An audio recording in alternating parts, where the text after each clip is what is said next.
अस्सलाम वालेकुम। आज हम क्लास 9 केमिस्ट्री सिन बोर्ड का टॉपिक करेंगे discovery of proton. Discovery of proton जो है ये गोल्डस्टीन ने 1886 के अंदर डिस्कवर की। प्रोटॉन पे प्लस चार्ज होती है और इसको डिस्कवर किया है गोल्डस्टीन ने 1886 के अंदर। और इसकी जो प्रॉपर्टीज़ हैं कैथोड रे की 1897 के अंदर 1897 के अंदर जे टॉमसन ने इन्वेस्टिगेट की। अब प्रोटॉन डिस्कवर कैसे हुआ? प्रोटॉन याद रखिएगा, प्रोटॉन जो है वो ऑब्ज़र्व किया गया सेम अपरेटस जो कि हमने कैथोड रे के लिए लगाए थे।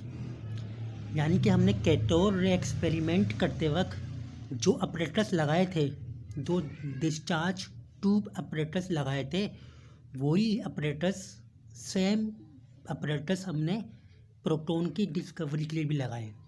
लेकिन फ़र्क क्या हुआ? लेकिन परफोरेटेड कैथोड कैसी थी इसकी? परफोरेटेड कैथोड कहते हैं कि अगर ये मिसाल के तौर पर एक इलेक्ट्रोड है जिसको आपने कहा कि कैथोड है, इस कैथोड के अंदर होल हुए वो होते हैं। क्या होते हैं? होल। इन होल्स को कहा जाता है परफोरेटेड कैथोड। सही है। यानी कि वही डिस्कवरी ऑफ प्रोटॉन वही है जैसे कि डिस्कवरी ऑफ इलेक्ट्रॉन है। हमने जो कैथोड लिया वो परफोरेटेड लिया। अब हुआ क्या? हुआ यह कि गोल्डस्टीन ने डिस्कवर किया कि सिर्फ नेगेटिव चार्ज जो है ना कैथोड रे, वो डिस्कवर मतलब कि वो खाली इमिट नहीं हो रही बल्कि एक पॉजिटिव चार्ज रेज भी मूव कर रही है अपोजिट डायरेक्शन से। और ये कहाँ से आ रही है? परफोरेटिंग कैथोड से। यानी कि उन्होंने ये ऑब्ज़र्व किया कि कैथोड से जो कैथोड रे निकल रही हैं इसकी अपोजिट डायरेक्शन में, यानी कि कैथोड रे की अपोजिट डायरेक्शन में कुछ रेडिएशन मूव कर रही हैं। This positive rays pass through the hole of cathode ray, और ये पास हो रही थी कैथोड रे के होल से, where they strike cause the glow of tube, और जब ये टकराती थी ट्यूब से तो ग्लो करती थी। This rays name as canal ray. Canal कहते हैं होल को। किसे कहते हैं? होल को। अब देखें हो क्या रहा है, मैं आपको पूरा प्रोसीजर समझाता हूँ इसका। इसमें हो क्या रहा है देखें। ये हमारे पास है डिस्कवरी ऑफ प्रोटॉन। वही प्रोसीजर है। हमने ग्लास ट्यूब लिया, पहला अपरेटस। दूसरा हमने दो इलेक्ट्रोड लिए, एक एनोड एक कैथोड। कैथोड कैसा है? परफोरेटेड है। हाई वोल्टेज लिया, वैक्यूम पंप लिया। अब हुआ क्या? डिस्कवरी ऑफ इलेक्ट्रॉन चल रही है। डिस्कवरी ऑफ इलेक्ट्रॉन हो रहा है। इलेक्ट्रॉन कहाँ से मूव कर रहे हैं? इलेक्ट्रॉन मिसाल के तौर पर मूव कर रहे हैं यूँ, यहाँ से मूव कर रहे हैं। देखें ये हमारे पास क्या है? ये हमारे पास कैथोड है, यहाँ से इलेक्ट्रॉन मूव कर रहे हैं। इसी इलेक्ट्रॉन में जो है ना, ये जो कैथोड है इसमें होल हुए में, और इसके पीछे इन्होंने एक रेडिएशन देखी।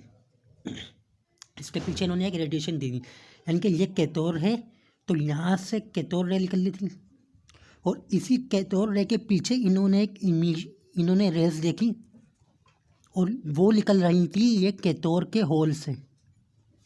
लेकिन याद रखिएगा ये कैथोड से नहीं निकल रही, ये कैथोड की होल से निकल रही है।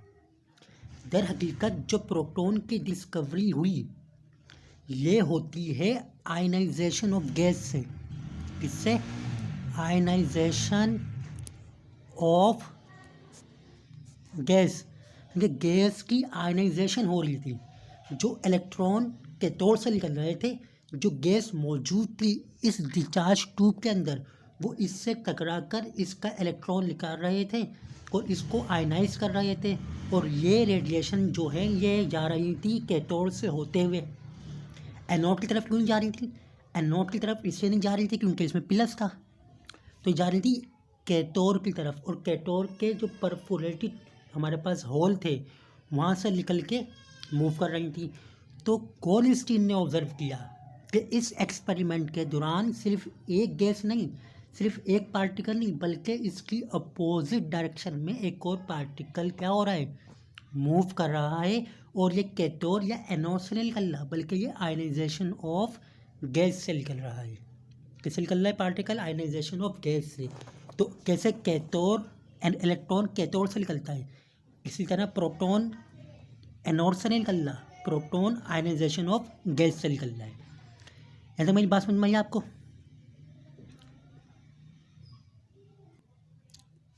तो हम क्या कहेंगे? हम कहेंगे कि जो अपरेटस हमने डिस्कवरी ऑफ इलेक्ट्रॉन में यूज़ किए, वही अपरेटस हमने यहाँ यूज़ किया, सेम प्रोसीजर किया।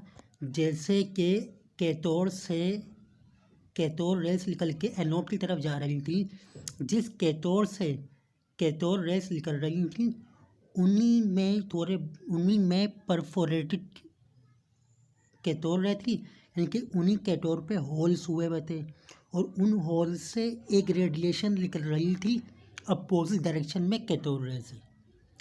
ये अपोजिट डायरेक्शन में इसलिए निकल रही थी क्योंकि कैथोड जा रहा था प्लस की तरफ और ये प्लस की तरफ नहीं जा सकता, तो इस मतलब भाई इस पे प्लस है, इस पे प्लस है। और ये सेम प्रोसीजर पे ही हमने अप्लाई करके निकाला। ये था डिस्कवरी ऑफ प्रोटॉन, है ना। और आपको बता रहा है कि रिमेंबर करें कि नार रेस जो है वो एनोड से इमिट नहीं हो रही, बल्कि ये रिजल्ट है किसकी? Electron residual gas molecule. Discharge tube के अंदर जो हमने गैस भरी हुई है, उस गैस के स्ट्राइकिंग की वजह से क्या निकल रही है हमारे पास? एनोड निकल रहा है।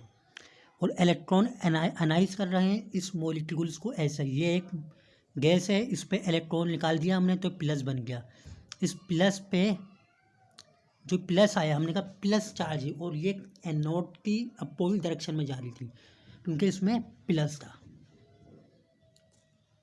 अब देखें, Goldstein justified that atoms are electrically neutral. Goldstein ने बताया कि एटम्स जो हैं वो इलेक्ट्रिकली न्यूट्रल हैं। क्यों? क्योंकि इलेक्ट्रॉन पे नेगेटिव चार्ज है। इसका मतलब है कि हर इलेक्ट्रॉन के लिए एक पॉजिटिव चार्ज का होना ज़रूरी है जो इलेक्ट्रॉन को न्यूट्रलाइज करे। ये जो पार्टिकल जो इलेक्ट्रॉन को न्यूट्रलाइज कर रहा था, इसे कहा गया प्रोटॉन। और ये फंडामेंटल पार्टिकल है तमाम एटम्स का, ये तमाम एटम्स का फंडामेंटल पार्टिकल है। यानी कि एक इलेक्ट्रॉन को न्यूट्रलाइज कौन कर रहा है?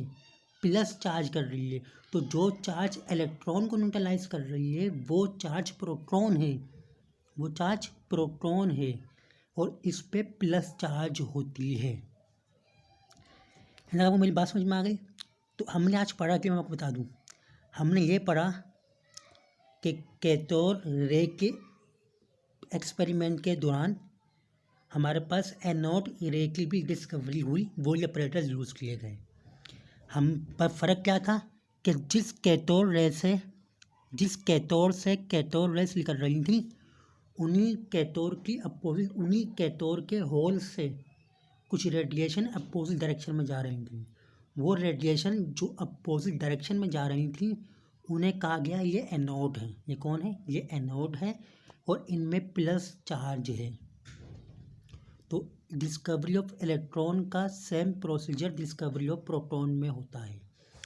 ये था हमारे पास डिस्कवरी ऑफ प्रोटॉन, कि प्रोटॉन किस तरह डिस्कवर हुआ। अगर आपका कोई सवाल है तो आप मुझसे पूछ सकते हैं, और अगर आपको कोई मसला है तो आप मुझसे पूछें कमेंट बॉक्स में। चैनल को सब्सक्राइब करें, लाइक करें, शेयर करें और अपना बहुत सारा ख्याल रखिएगा। Thank you.